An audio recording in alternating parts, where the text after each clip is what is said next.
नमस्कार साथियों, कृष्णा बोध 14 चैनल में आपका स्वागत है। दोस्तों, मनुष्य चाहे कितना भी प्रयास क्यों ना कर ले, उसे अपने कर्मों का फल तो भोगना ही पड़ता है। वह कभी अपने कर्मों से बच नहीं सकता। दोस्तों, कर्म के पास ना कागज है ना किताब है, फिर भी सारे जगत का हिसाब है।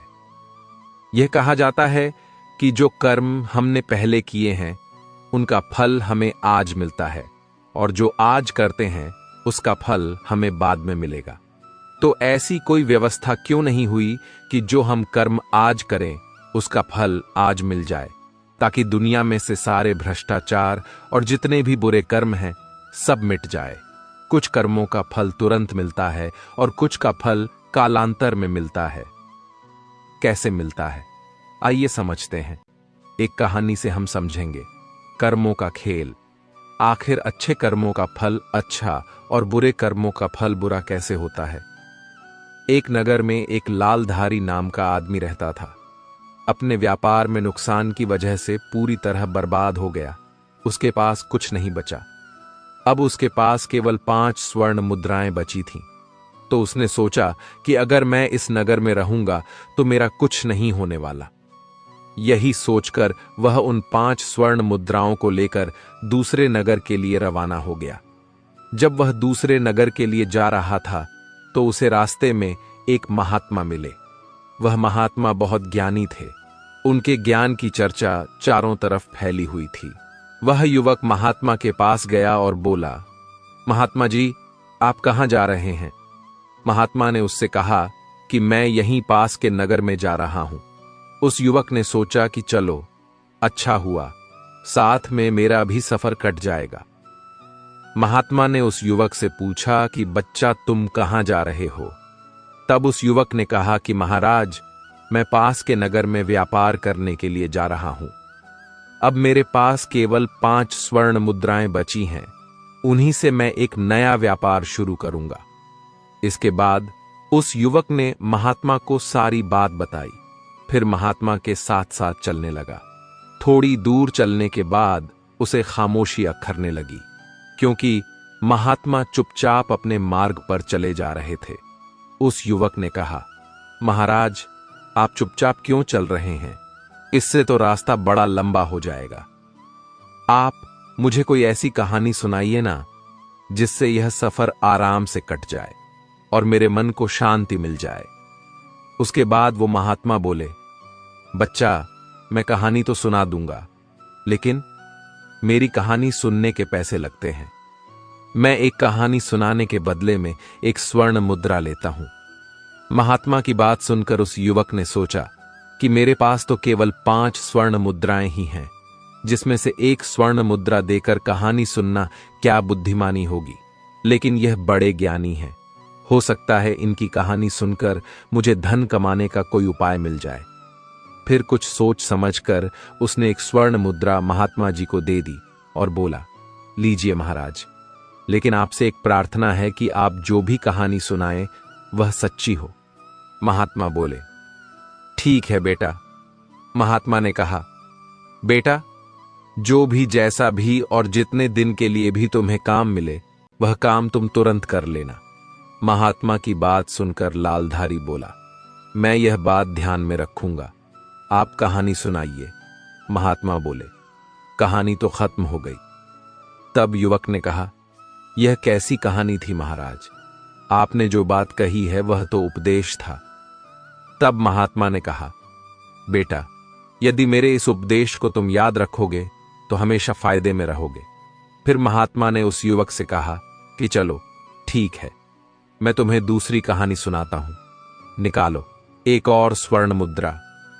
कुछ सोच समझकर लालधारी ने एक और स्वर्ण मुद्रा महात्मा को दे दी और कहा, कहानी सुनाओ महाराज। तब महात्मा कहने लगे कि बेटा, कभी किसी दूसरे के हक पर छल कपट और ईर्ष्या से अधिकार मत करना। दूसरे की वस्तु को मिट्टी के बराबर समझना और अपनी नीयत कभी उस पर खराब मत करना। यह सुनकर वह युवक बोला, फिर महाराज, तो महात्मा जी ने जवाब दिया, फिर क्या, बस हो गई, कहानी खत्म। तब उस युवक ने कहा, महाराज, आपने तो इस बार भी बस उपदेश ही दिया। तब उस महात्मा ने उससे कहा, बेटा मेरे उपदेश बड़े कीमती हैं। फिर कुछ सोच समझकर उस युवक ने उनसे कहा, महाराज यह लो तीसरी स्वर्ण मुद्रा और मुझे अगला उपदेश सुनाओ। महात्मा बड़े प्रसन्न हुए और बोले, बेटा जीवन में कभी भी भूल कर भी किसी का रहस्य किसी अन्य को मत बताना। फिर उस युवक ने उनसे कहा, महाराज यह लो, मेरे पास 2 स्वर्ण मुद्रा और बची है, मुझे 2 उपदेश और दे दो।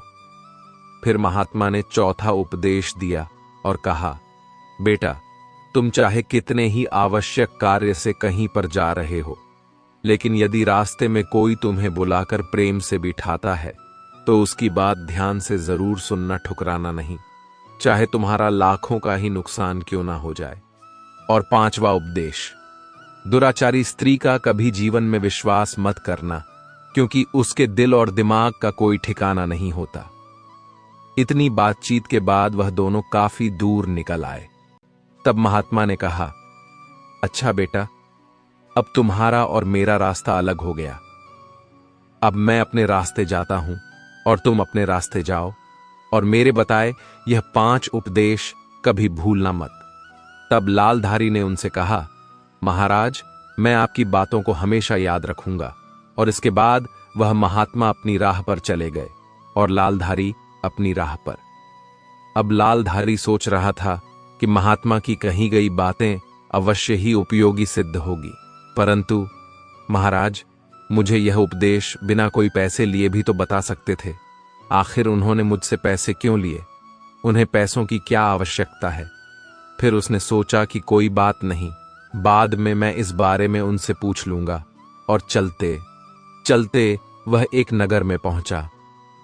अब उसके पास कोई धन नहीं था, इसलिए वह कोई व्यापार भी नहीं कर सकता था। वह नौकरी की तलाश में लोगों से पूछने लगा और वहां पर उसे दिनेश नाम का एक युवक मिला।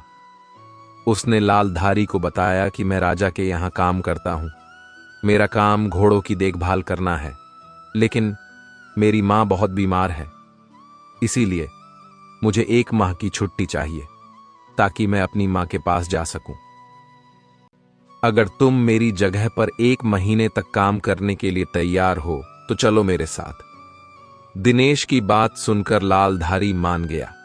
राजा की एक बेटी थी जो कि बहुत सुंदर थी। राजा उसे अत्यधिक प्रेम करते थे। इसके अलावा राजा को घुड़सवारी का भी बहुत शौक था, इसलिए उन्होंने बहुत सारे घोड़े पाल रखे थे, जिनकी देखभाल के लिए बहुत सारे सेवक भी रखे थे, जिसमें से एक दिनेश भी था। दिनेश लालधारी को लेकर राजा के पास गया और बोला, महाराज इसका नाम लालधारी है, मैं अपने स्थान पर इसको रखकर 1 महीने के लिए अपनी मां के पास जाना चाहता हूं।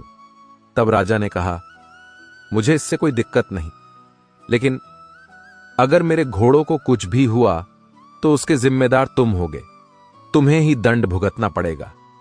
दिनेश ने कहा, ठीक है महाराज, आप चिंता ना करें, इसको मैं सब समझा दूंगा।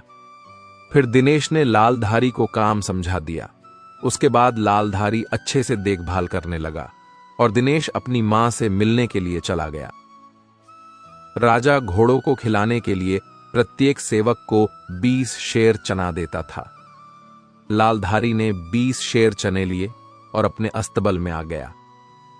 वो उन चनों को पानी में भिगो देता था, फिर उसे कूट कर घोड़ों को खिलाता था। अपना काम पूरा करने के बाद लालधारी ने सोचा, क्यों ना सेवकों के पास जाकर थोड़ी मस्ती की जाए। यह सोचकर वह उस बड़े से कमरे में पहुंचा जहां पर अन्य सेवक बैठे हुए थे और मौज मस्ती कर रहे थे। लालधारी ने देखा कि वह सभी शराब पी रहे थे। लालधारी ने उनसे कहा, तुम सबने अपना काम पूरा नहीं किया और नशा करने लग गए। तब उन अन्य सेवकों ने उससे कहा, अरे नहीं भाई, बिना काम पूरा किए भला किसमें इतनी हिम्मत है जो नशा पानी करे? भाई हमने घोड़ों को खुराक डाल दी है। तब लालधारी ने देखा कि अभी भी बहुत सारा चना कूटने के लिए पड़ा है। तब उन अन्य सेवकों ने कहा, भाई यह चना घोड़ों को खिलाने के लिए नहीं है, हमें रोजाना 20 शेर चना मिलता है, जिसमें से हम 5 शेर चना घोड़ों को खिला देते हैं और बाकी का 15 शेर चना बाजार में बेचकर अपने नशे पानी का इंतजाम करते हैं। उनकी बातें सुनकर लालधारी की आंखें आश्चर्य से फट गईं। वो बोला, यह तो महाराज के साथ धोखा है, बेईमानी है। तब अन्य सेवकों ने कहा, अरे भाई, पेट भरने के लिए यह तो करना ही पड़ता है। और हां, हमारी एक बात का ध्यान रखना, उनको यह बात पता नहीं चलनी चाहिए, वरना तुम्हें अपनी जान से भी हाथ धोना पड़ेगा। लालधारी उनकी बातें सुनकर चुपचाप अपने कमरे में चला गया और अपनी चारपाई पर लेट गया। उसके मन में विभिन्न प्रकार के विचार आने लगे। वह सोचने लगा कि वह लोग ठीक कह रहे हैं। कल से मैं भी इसी तरह से बेईमानी से काम करूंगा और ढेर सारे रुपए बचा लूंगा, फिर अपना कोई व्यवसाय शुरू कर लूंगा। लेकिन तभी उन महात्मा के द्वारा कही गई दूसरी बात उसके कानों में गूंजने लगी।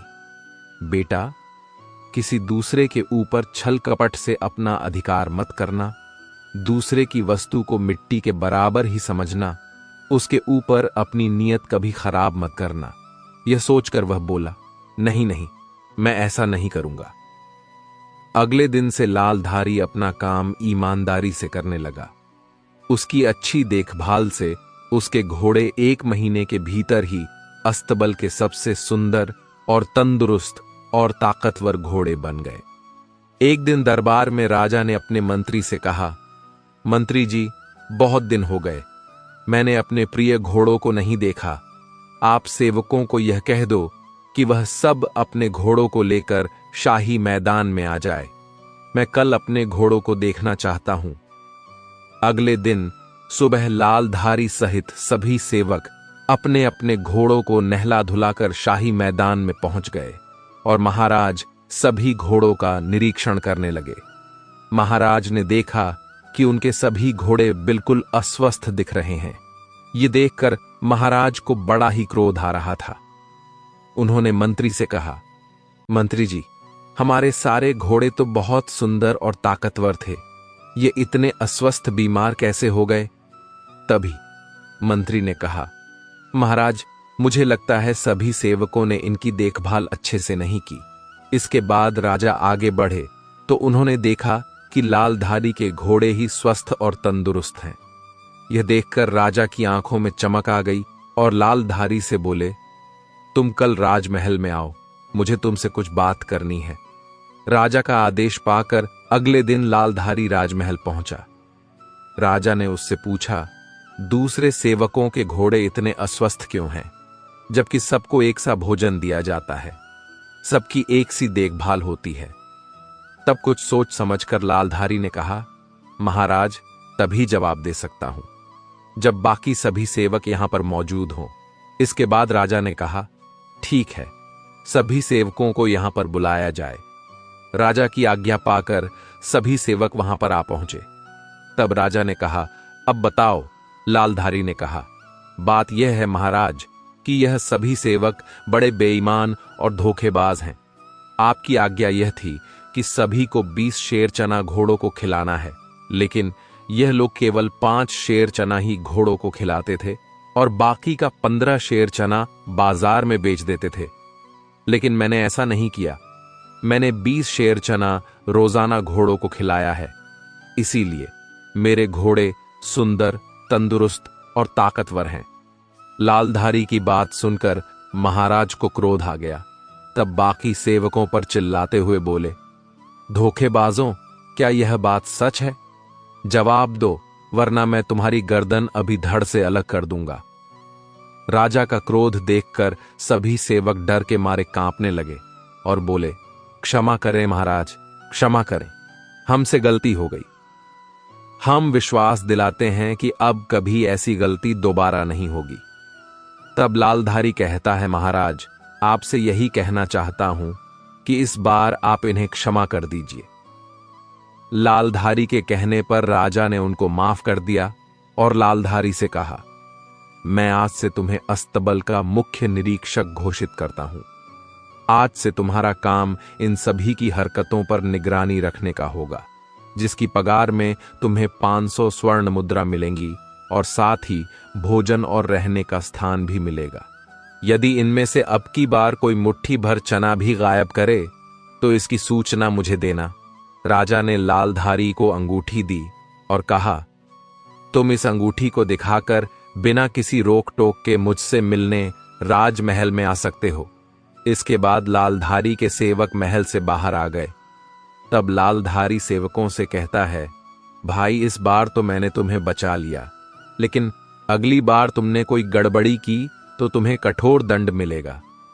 तब यह सुनकर सभी सेवकों ने एक साथ कहा कि नहीं सरकार, अब कोई गड़बड़ी नहीं होगी। उस दिन के बाद से फिर किसी सेवक ने कोई भी बेईमानी नहीं की और पूरी ईमानदारी से अपने काम में लग गए। इसका परिणाम यह हुआ कि जल्द ही सारे घोड़े तंदुरुस्त और स्वस्थ दिखाई देने लगे। यह देखकर राजा भी बड़े प्रसन्न हो उठे। कुछ ही दिन बीतने के बाद दिनेश भी अपने नगर से वापस लौट आया।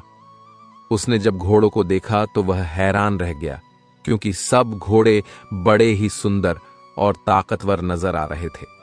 तभी बाकी सेवकों ने दिनेश को घेर लिया और सारी कहानी सुनाई कि किस तरह लालधारी ने बेईमानी पकड़ ली और खुद मुख्य निरीक्षक बन गया। उनकी बात सुनकर दिनेश ने कहा, अब मैं वापस आ गया हूं, तुम लोग चिंता मत करो। इसके बाद दिनेश अपने कमरे में चला गया। उसने देखा कि कमरा बहुत साफ सुथरा था। इसके बाद वह एक तरफ अपने बिस्तर पर लेट गया।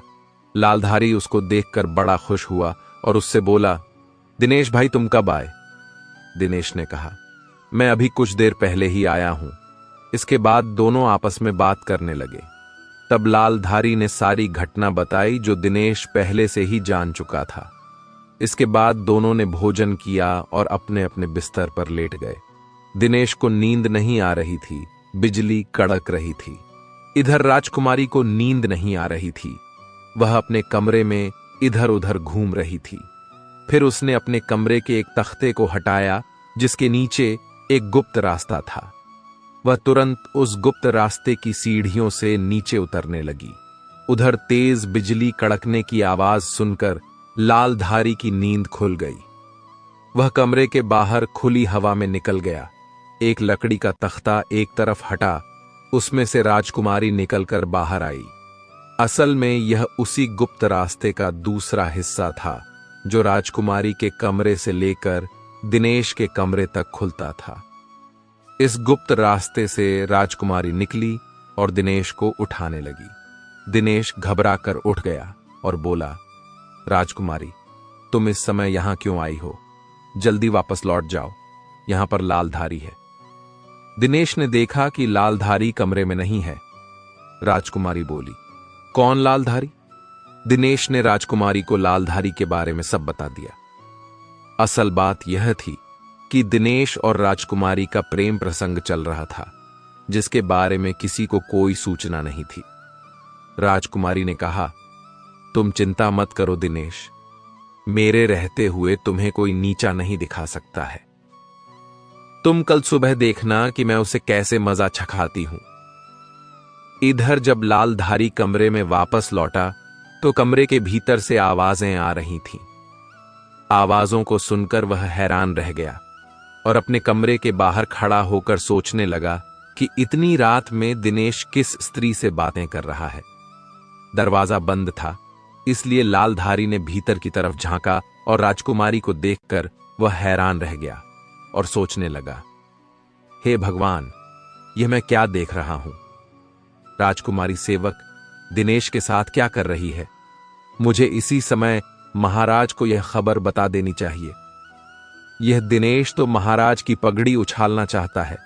तभी उसके कान में महात्मा की कही गई बात गूंजी, बेटा लालधारी, किसी का रहस्य किसी दूसरे को मत बताना, वरना खुद ही मुसीबत में फंस जाओगे। यही सोचकर वह कमरे के बाहर ही छुपकर राजकुमारी के जाने का इंतजार करने लगा। दिनेश ने राजकुमारी से कहा, वो लालधारी किसी भी समय आ सकता है, तुम वापस महल लौट जाओ। इसके बाद राजकुमारी उसी गुप्त रास्ते से अपने कमरे में लौट गई। इसके बाद दिनेश चुपचाप अपने बिस्तर पर लेट गया। लालधारी ने इंतजार करने के बाद देखा कि राजकुमारी कमरे से बाहर नहीं निकली तो उसने खिड़की के भीतर से देखा कि राजकुमारी भीतर नहीं थी। कुछ सोच समझकर उसने दरवाजा खोला और मन में बोला, आश्चर्य है, दरवाजा भी खुला है, यह सब क्या चक्कर है। फिर वह चुपचाप अपनी चारपाई पर लेट गया और सोचने लगा, इस कमरे में कोई गुप्त मार्ग है जहां से राजकुमारी आई और चली गई। फिर उसने कहा, कल सुबह मैं इसका पता लगाऊंगा। दूसरी तरफ राजकुमारी अपने कमरे में पहुंच गई और वहां पहुंचकर जोर जोर से चिल्लाने लगी, बचाओ बचाओ, मुझे बचाओ। राजकुमारी की चीख सुनकर राजा दौड़े आए और बोले, क्या हुआ बेटी। तो राजकुमारी ने घड़ियाली आंसू बहाते हुए कहा, पिताजी, आपके अस्तबल का मुख्य निरीक्षक अभी अभी मेरे कमरे में आया था। वह मेरी इज्जत लूटना चाहता था, लेकिन जब मैं चीखने लगी तो वह खिड़की कूद कर भाग गया। राजकुमारी की बात सुनकर राजा बहुत क्रोधित हो गया और बोला, उसकी इतनी हिम्मत, आखिर वह भीतर घुसा तो गुस्सा कैसे, उसे कठोर दंड दिया जाएगा। फिर राजकुमारी ने कहा, पिताजी, कठोर दंड से काम नहीं चलेगा, मुझे उसका सिर चाहिए, वरना मैं भोजन नहीं करूंगी। राजा ने कहा, बेटी, तुम्हारी इच्छा अवश्य पूरी होगी। राजकुमारी ने सोचा, मेरी इच्छा तो बड़ी जल्द ही पूरी हो गई, अब मेरे और दिनेश के बीच का कांटा समाप्त हो जाएगा। इसके बाद राजकुमारी आराम से अपने कमरे में लेट गई। उधर राजा को नींद नहीं आ रही थी। वह विचार कर रहा था कि मैं कल सुबह लालधारी को दंड दूंगा, लेकिन फिर उसने सोचा कि जब और लोग मुझसे पूछेंगे कि मैं लालधारी दंड क्यों दे रहा हूं, तब मैं क्या जवाब दूंगा। अगर मैं सच कहूंगा तो मेरी बदनामी होगी। लोग मेरे सामने तो कुछ नहीं बोलेंगे, लेकिन मेरे पीठ पीछे मेरा मजाक बनाएंगे कि एक मामूली से आदमी ने राजा की बेटी की इज्जत के साथ खेलने की कोशिश की। यही सोचकर राजा खामोश हो गया। तब उसके मन में एक योजना आई कि मैं गुप्त तरीके से लालधारी को मरवा देता हूं, किसी को पता भी नहीं चलेगा और मेरा काम भी हो जाएगा। इसके बाद सुबह होने पर राजा नसीम कसाई के पास गया और उससे बोला, नसीम, तुम्हें मेरा एक काम करना है। नसीम ने कहा, आज्ञा करो महाराज। तब महाराज ने कहा, तुम्हें एक व्यक्ति का सिर काटना है। यह सुनकर नसीम बोला, नहीं महाराज, मैं ऐसा नहीं कर सकता। लेकिन फिर राजा की आज्ञा पाकर उसे ऐसा करना पड़ा। तब राजा ने कहा कि मैं अभी तुम्हारे पास एक युवक को भेजूंगा, तुम किसी भी बहाने से उसे अपने कारखाने के अंदर ले जाकर उसका सिर काट देना। इसके बाद मैं तुम्हारे पास एक दूसरे युवक को भेजूंगा, उस युवक को तुम उसका कटा हुआ सिर देकर भेज देना। नसीम ने कहा, ठीक है महाराज। इसके बाद महाराज अपने महल वापस लौट आए और लालधारी से कहा, लालधारी, इसी वक्त नसीम कसाई के कारखाने जाओ, वहां पर तुम्हें वह जो भी चीज दे उसे लेकर मेरे पास आओ।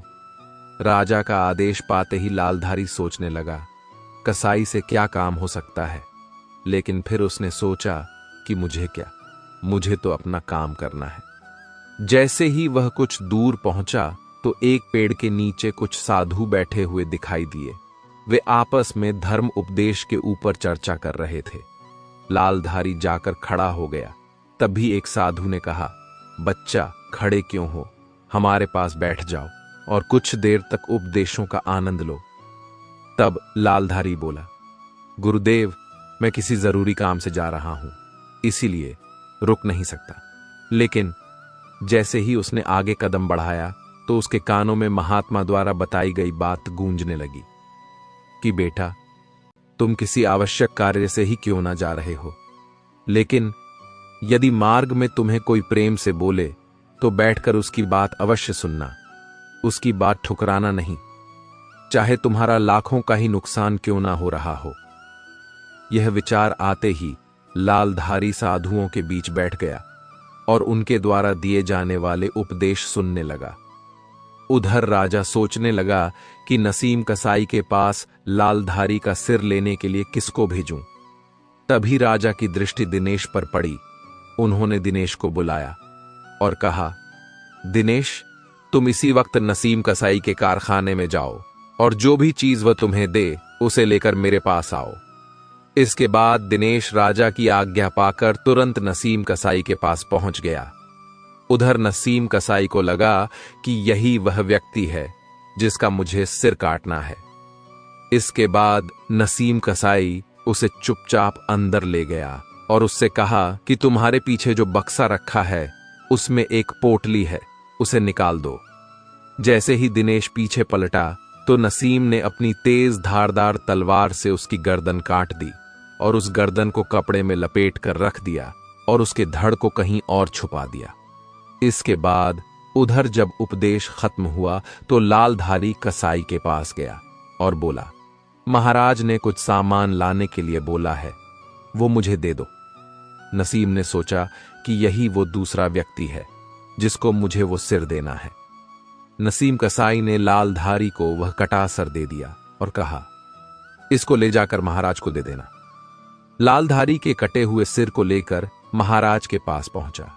जैसे ही महाराज और राजकुमारी ने लालधारी को देखा तो वह दंग रह गए। लालधारी ने कहा, महाराज, आपने मुझे नसीम कसाई के पास भेजा था, लेकिन मैं रास्ते में किसी वजह से लेट हो गया, इसलिए मुझे आने में थोड़ा समय लग गया। लालधारी की बात सुनकर राजा को समझते देर नहीं लगी कि लालधारी की जगह दिनेश कसाई के पास पहले पहुंच गया। इसके बाद राजा ने कहा कि तुम्हारे हाथ में क्या है? तो लालधारी बोला, खोलकर दिखाता हूं महाराज। जैसे ही लालधारी ने थैला खोलकर दिखाया जिसमें दिनेश का सर था, यह देखकर राजकुमारी जोर जोर से रोने लगी और कहने लगी, मेरे प्रिय, तुम मुझे छोड़कर क्यों चले गए? मुझे क्या पता था कि मेरी चाल तुम्हारी ही जान ले लेगी। यह सुनकर राजा ने कहा, बेटी, तुम यह क्या कह रही हो? तब राजकुमारी ने कहा, पिताजी, मुझे माफ कर दीजिए, यह सब मेरे ही कर्मों का नतीजा है। मैं लालधारी को मरवाना चाहती थी। उसने फिर पूरी बात राजा को बताई। दोस्तों, इसलिए कभी भी किसी के लिए बुरा मत सोचो, क्योंकि आप किसी के लिए बुरा सोचोगे तो सबसे पहले आपके साथ ही बुरा होगा। हम दूसरों का बुरा चाहकर अपना भला कभी नहीं कर सकते। दोस्तों, एक नगर में दो पुरुष रहा करते थे। एक पुरुष व्यापारी था जिसके जीवन में धर्म की बहुत महत्ता थी। वह पूजा पाठ में यकीन रखता था, हर रोज मंदिर जाता था और दान धर्म भी करता था और सबकी मदद भी करता था। वहीं दूसरा पुरुष बिल्कुल विपरीत था।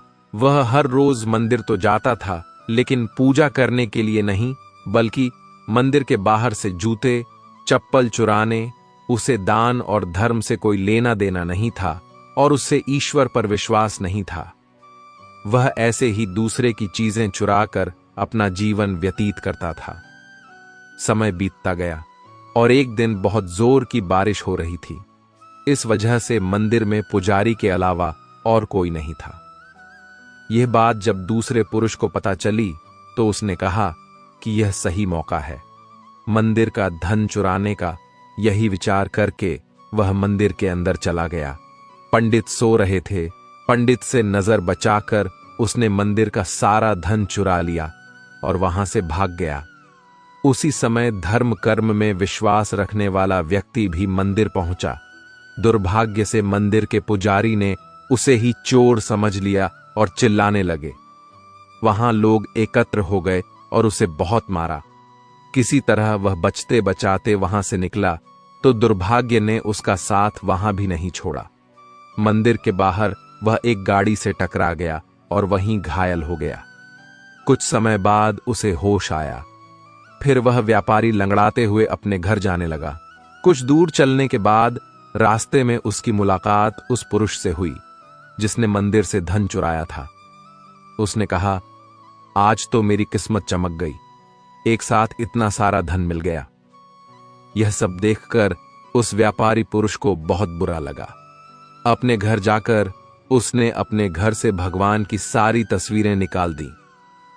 वह जो चोर था उसने अपना पूरा जीवन ऐसे ही चोरी करने में गुजार दिया, और वह जो भला आदमी था उसके जीवन में हर दिन कुछ न कुछ समस्या आती ही रहती थी। कुछ सालों बाद दोनों पुरुषों की मृत्यु हो गई। मरने के बाद जब दोनों यमराज की सभा में पहुंचे तो भले पुरुष ने दूसरे व्यक्ति को देखा। उस चोर को देखकर उसे बहुत गुस्सा आया। उसने क्रोधित होकर यमराज से पूछ ही लिया, मैं तो हमेशा अच्छे कर्म करता था, दान में विश्वास रखता था, हमेशा अच्छाई के रास्ते पर चला, उसके बदले जीवन भर मुझे अपमान और दर्द ही मिला, और इस व्यक्ति को नोटों से भरी पोटली। आखिर ऐसा भेदभाव क्यों? इस पर यमराज ने कहा, पुत्र तुम गलत समझ रहे हो। जिस दिन तुम्हारी गाड़ी से टक्कर हुई थी वह दिन तुम्हारे जीवन का आखिरी दिन था, परंतु तुम्हारे अच्छे कर्मों की वजह से तुम्हारी मौत सिर्फ एक छोटी सी चोट में बदल गई। तुम इस दुष्ट व्यक्ति के बारे में जानना चाहते हो। दरअसल इसके भाग्य में राजयोग था, मगर इसके कर्मों और अधर्म की वजह से वह सिर्फ एक छोटी सी धन की पोटली में बदल गया। इसके बाद यमराज उस भले व्यक्ति से कहते हैं, पुत्र क्या अब तुम्हें तुम्हारे सवाल का जवाब मिल गया? दोस्तों, ऐसा सोचना कि ईश्वर तुम्हारे कर्मों को नजरअंदाज कर रहे हैं, यह बिल्कुल भी सत्य नहीं है। ईश्वर हमें कब, क्या, किस रूप में दे रहा है, मनुष्य को समझ में नहीं आता है। मगर आप अच्छे कर्म करते रहे तो ईश्वर की कृपा हमेशा बनी रहती है।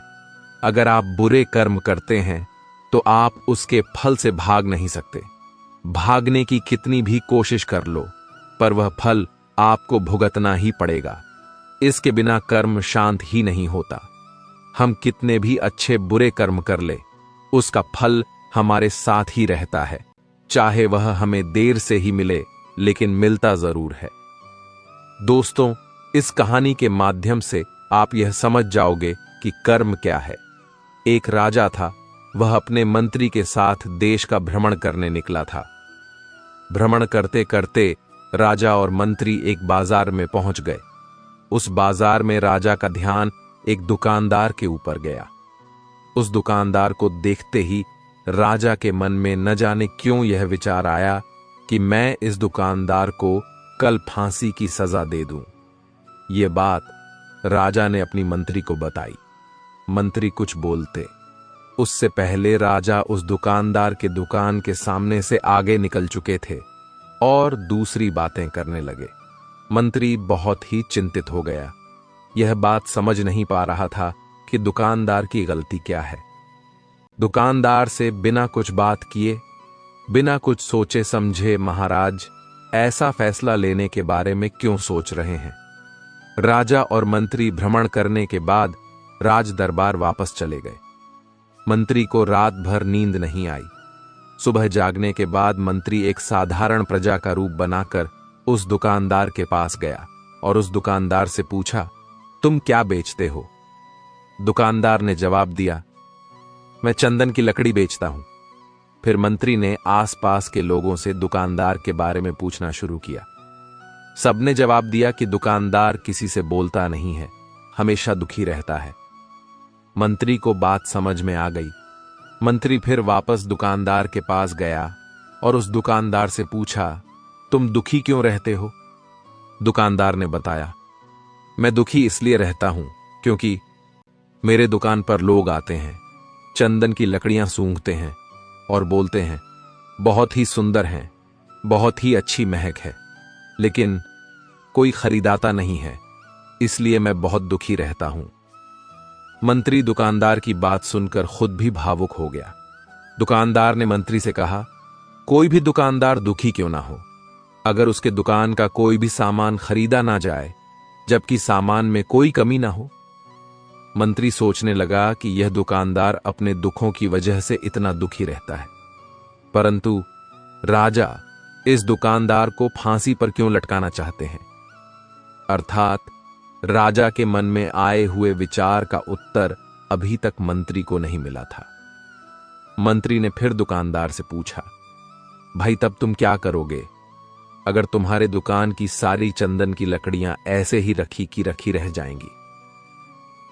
तो दुकानदार ने गुस्से के भाव में बोला, हां, मैं जानता हूं, मेरी चंदन की लकड़ियां ऐसे ही रखी रह जाएंगी, कोई नहीं खरीदेगा इसीलिए।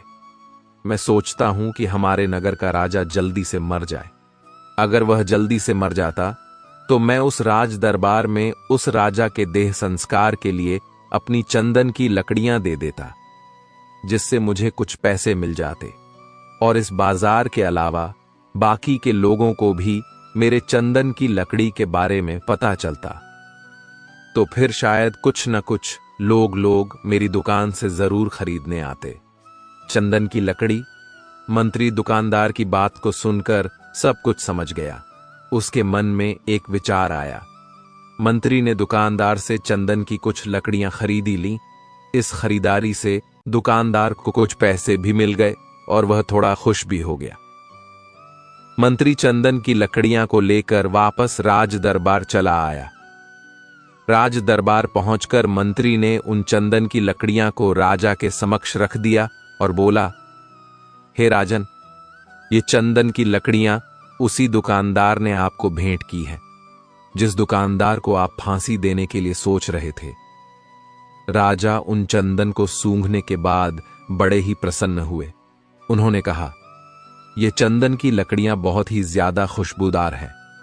दुकानदार की इस भेंट से राजा बहुत खुश हुए और मंत्री को कुछ स्वर्ण मुद्राएं दी और बोले, जाओ उस दुकानदार को यह स्वर्ण मुद्राएं इनाम में दे देना और बोलना कि आज के बाद में जब कभी भी चंदन की लकड़ी की जरूरत पड़ेगी तब तुम्हारे दुकान से ही चंदन की लकड़ी ली जाएगी।